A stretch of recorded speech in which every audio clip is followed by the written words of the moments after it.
नमस्कार साथियों, स्वागत है आप सभी का आपकी अपनी पाठशाला पर। मैं हूं अंकित अवस्थी। आप हैं मेरे साथ में एक ऐसी खबर पर चर्चा करने के लिए जिससे आपको उड़ीसा, पश्चिम बंगाल और जो तटवर्ती राज्य हैं हमारे पश्चिम पूर्व की तरफ वाले जो हमारे तटवर्ती राज्य हैं उनके लिए एक इंपॉर्टेंट सूचना प्राप्त होगी। सूचना है साइक्लोन दाना के बारे में, जिसके आने की आशंका में 348 ट्रेनें रद्द कर दी गई हैं, स्कूल बंद कर दिए गए हैं, साथ में ट्रेनें बंद कर दी गई हैं, साथ में लोगों को जगह खाली करने के लिए तटवर्ती इलाकों से अनाउंसमेंट कर दिया गया है क्योंकि साइक्लोन दाना आ रहा है। साइक्लोन दाना के आने की सूचना उड़ीसा में 24 अक्टूबर और 25 अक्टूबर के अराउंड बताई गई है। 24-25 तारीख को यह साइक्लोन दाना आएगा तो इसके क्या इंपैक्ट होंगे, किन किन क्षेत्रों को यह प्रभावित करेगा, साइक्लोन आते क्यों हैं, साइक्लोन का नामकरण कैसे होता है, कौन से साइक्लोन भविष्य में आएंगे, ये सारी बातें आज के सेशन में हम जानेंगे। और साइक्लोन से यही क्षेत्र क्यों प्रभावित होता है इस बारे में भी आपको सारी जानकारी दी जाएगी। जनरली जब जब साइक्लोन्स आते हैं हम ये सेशंस आप लोगों के साथ करते हैं जहां पर आपको इस बारे में अवेयरनेस दी जाती है। ठीक है, फिलहाल के लिए साइक्लोन दाना से रिलेटेड जानकारी है जो फिलहाल सुर्खी बन चुकी है कि 200 ट्रेनें जो वहां जाने वाली हैं, उड़ीसा जाने वाली हैं, पश्चिम बंगाल जाने वाली, कुल इसमें 350 के आसपास ट्रेनें कैंसिल हुई हैं।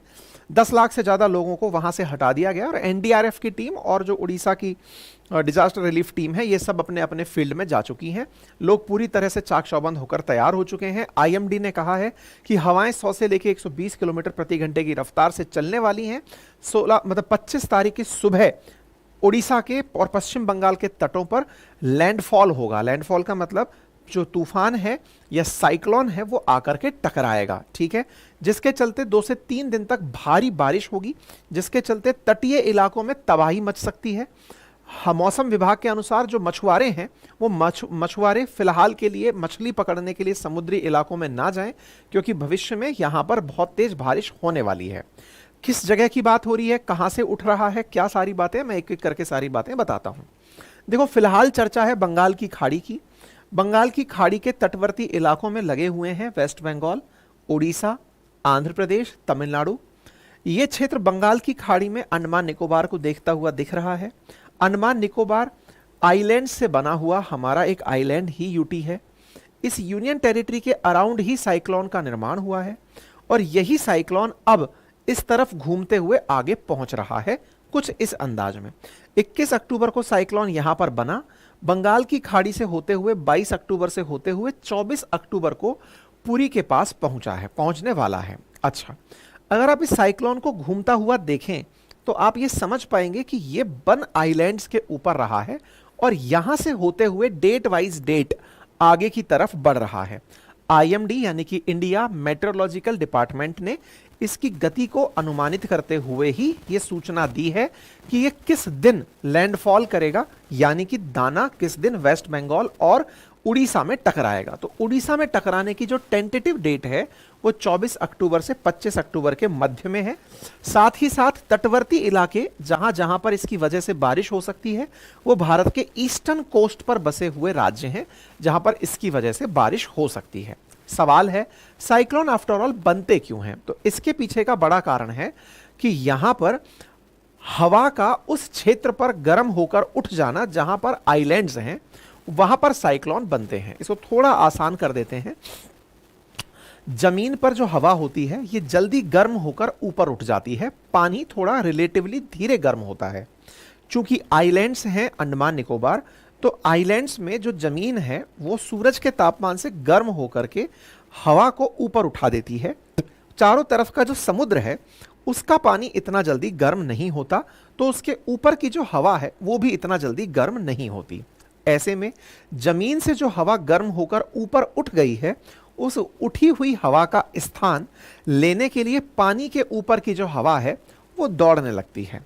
जब सब तरफ से हवाएं एक ही दिशा में चलने लगेंगी, मान लीजिए कि यहां पर कहीं लैंडफॉर्म था और इस लैंडफॉर्म पर ही आने के लिए सब तरफ से हवाएं दौड़ने लगेंगी, तो हवाओं के दौड़ने पर चूंकि समुद्र की हवाएं हैं और वो किसी एक बिंदु तक पहुंचना चाहती हैं, सभी उस खाली जगह को भरना चाहती हैं, तो वो जब सभी उस खाली जगह को भरना चाहती हैं तो अकॉर्डिंग टू कोरियोलिस फोर्स क्या है, धरती के ऊपर अगर हम हेमिस्फेयर्स की बात करें तो उत्तर में नदर्न हेमिस्फेयर, दक्षिण में सदर्न हेमिस्फेयर, तो नॉर्थ और साउथ से जो हवाएं चलती हैं वो कुछ इस प्रकार से चलती हैं, मतलब अपने मूवमेंट के राइट में घूम जाती हैं, इधर की तरफ अपने मूवमेंट के लेफ्ट में घूमती हैं, सदर्न हेमिस्फीयर में।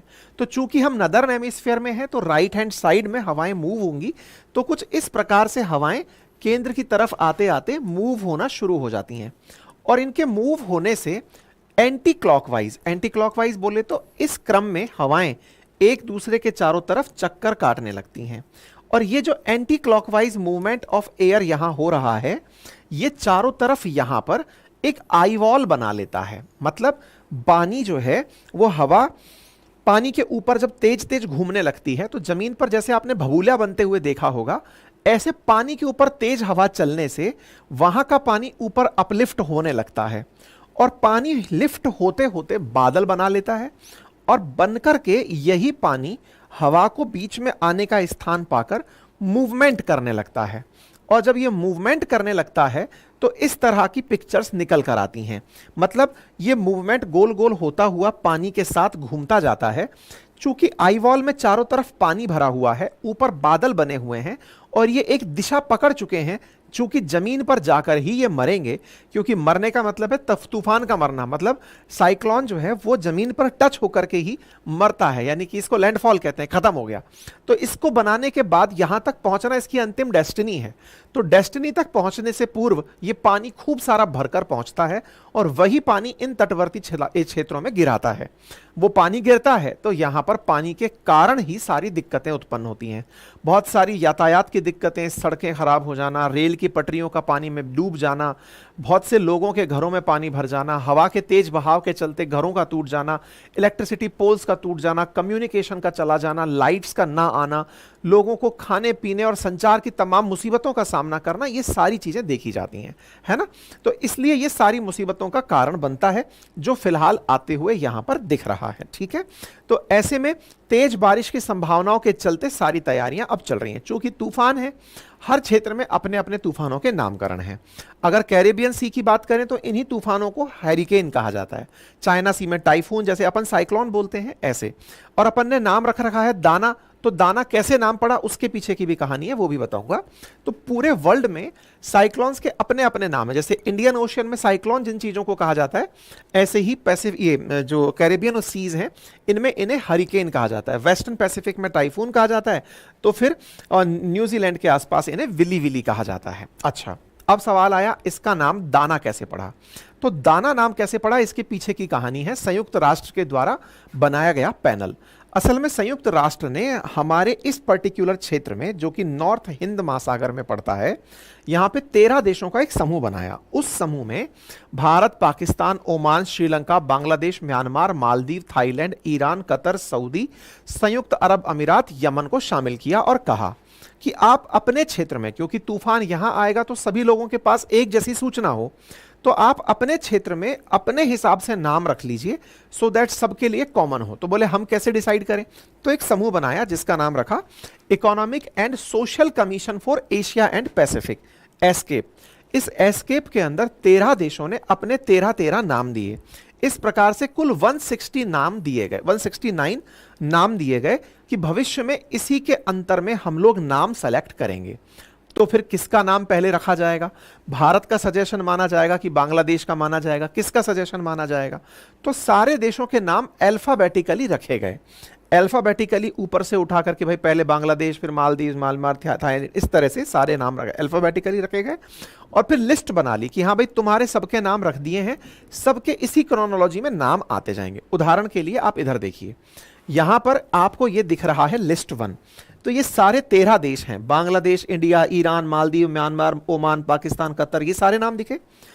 बांग्लादेश ने अपने 13 नाम ये दिए थे, निसर्ग, ये विपर्जय, ये सब इनके दिए हुए नाम हैं। भारत के दिए हुए नाम ये रहे, गति, तेज, मुसारू, ये सब भारत के दिए हुए नाम हैं। ऐसे सब देशों ने नाम दिए अल्फाबेटिकली, बी के बाद में आई, आई के बाद एम, एम के बाद ओ, फिर पी, फिर क्यू, फिर एस, फिर टी, फिर यू और फिर वाई। तो अल्फाबेटिकली इन 13 नामों को रखा।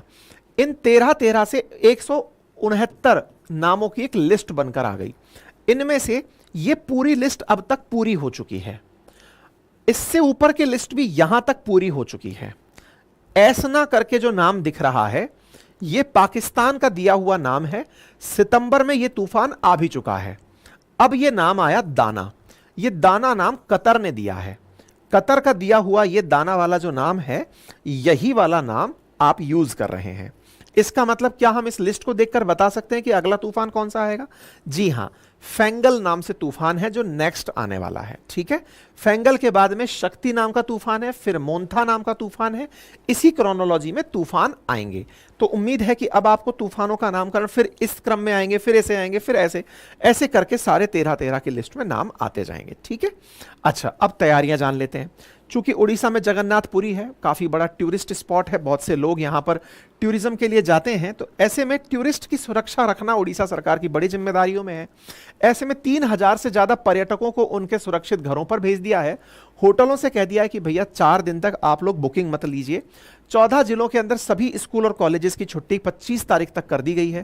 कर्मचारियों की छुट्टियां रद्द कर दी गई हैं। 10 लाख लोगों को शिफ्ट किया जा चुका है। जगन्नाथपुरी जो टेंपल है 4 धाम में से एक, वहां के पुजारी जी का कहना है कि पूजा विधि विधान से होती रहेगी, लेकिन श्रद्धालु यहां पर आने से बचें क्योंकि यहां पर असुविधाएं हो सकती हैं। ईस्टर्न रेलवे की तरफ से, ईस्टर्न कोस्टल रेलवे जो यहां पर ट्रेन से ले जाता है, उसने पैसेंजर्स की सेफ्टी को ध्यान में रखते हुए ट्रेन की यात्राएं रोक दी हैं। कॉलेज यूनिवर्सिटीज के बंद होने के ऑर्डर्स आ गए हैं। साथ में सब अपने अपने तरफ से सारे के सारे मैसेजेस आ गए हैं। सीएम ने अपनी तरफ से जो भी एमएलएज हैं उनसे कहा है कि अपने अपने क्षेत्रों का दौरा करें, जिसको भी जरूरत आपकी लगे उसे आप अपनी सहायता और सुविधा उपलब्ध कराएं। सेम यही हाल पश्चिम बंगाल का है। पश्चिम बंगाल भी इसी तरह की तैयारियां कर रहा है। पश्चिम बंगाल में भी सभी को सतर्क कर दिया गया है, क्षेत्रों को पूरी तरह से तैयार कर दिया गया है। उड़ीसा में 800 से अधिक शेल्टर तैयार किए गए हैं ताकि अगर कोई व्यक्ति परेशान हो तो उसे खाने पीने की जो आवश्यक सुविधाएं हैं वो उपलब्ध कराई जा सके। शेल्टर्स तैयार कर दिए गए हैं। साइक्लोन दाना का 6 राज्यों पर कुल मिलाकर असर होगा, जिसमें पश्चिम बंगाल उड़ीसा प्रमुखता से हैं, जहां पर इसका असर ज्यादा देखा जा सकता है। स्थितियों को आने से पहले ही निपटने के लिए एनडीआरएफ की टीम यहां पर पहुंच चुकी है। अपने द्वारा पूरी तैयारियां लेकर के एनडीआरएफ टीम तटवर्ती जिलों के अंदर पहुंच चुकी है। एनडीआरएफ के साथ साथ जो ओडीआरएफ यानी Odisha disaster rapid action force है, उसकी 51, फायर ब्रिगेड की 178, नेशनल डिजास्टर रिस्पांस की 20 टीमें यहां पर ऑलरेडी पहुंच चुकी हैं। टीमों का काम शुरू हो चुका है। भविष्य के हिसाब से तैयारियां चल रही हैं। जब हमने इतनी तैयारियां कर ली हैं तो क्या हम नुकसान से बच जाएंगे? देखिए, जान की क्षति से बच जाएंगे। माल की जो होनी है वो तो होगी, क्योंकि जब साइक्लोन फैनी आया था तो 9000 करोड़ का नुकसान देखा गया था। उड़ीसा के पिछले रिकॉर्ड्स उठा के देखें तो 31,000 करोड़ का 3-4 साइक्लोन्स ने कुल मिलाकर के नुकसान दिया है। साइक्लोन्स जब आते हैं तो जिन जिन चीज़ों का, जैसे पाइप हैं, इलेक्ट्रिसिटी पोल्स हैं, कम्युनिकेशन के टावर्स हैं, या फिर घरों के ऊपर की छतें हैं, किसी के ऊपर का कंस्ट्रक्शन है, ये जो हटते हैं गिरते हैं, इनमें खर्चा तो आएगा ही ना। तो उनको तो आप ले जा नहीं सकते कि तूफान आया तो चलो लाइट का पोल उठा के चल दिए, है ना। तो अगर वो टूटेंगे तो वो लगेंगे भी, तार हटेंगे, फिर जो कंस्ट्रक्शन में दिक्कतें आएंगी वो सब रिजॉल्व होंगी। लेकिन जान की क्षति हो, इसको रोका जाए, इसकी तैयारियां पूरी तरह से चल रही हैं। उम्मीद है कि आप इस पूरी जानकारी से अवगत हो गए होंगे। अपनों की चिंता अगर आप करते हैं तो इस सूचना को ज़्यादा से ज़्यादा लोगों तक पहुंचाएं, सो दैट वो भी सुरक्षित रहें और पूरी तरह से अपडेटेड रहें। हमने आपको इसकी जानकारी कल ही अपनी वेबसाइट अपनी पाठशाला पर पूरी कंटेंट के साथ दे दी थी। कौन सा साइक्लोन है, कैसे नाम पड़ता है, क्या स्थितियां हैं, ये हमने अपनी वेबसाइट अपनी पाठशाला.com पर आपको पहले से ही सूचित कर दिया था।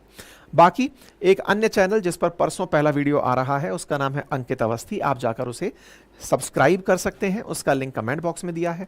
मेरा अपनी पाठशाला एप्लीकेशन पर रिकॉर्डेड कोर्स जीएस का उपलब्ध है, आप उसे एक्सेस कर सकते हैं 1 साल की वैलिडिटी के साथ, बहुत ही नॉमिनल कीमत पर। लाइव क्लासेस के अंदर एडमिशन क्लोज हो चुके हैं। आरएएस फाउंडेशन का जो बैच है वो आपके लिए उपलब्ध है, आप उसे एक्सेस कर सकते हैं। आरएएस के मेंस के जो नोट्स हैं आप उन्हें घर बैठ के मंगा सकते हैं।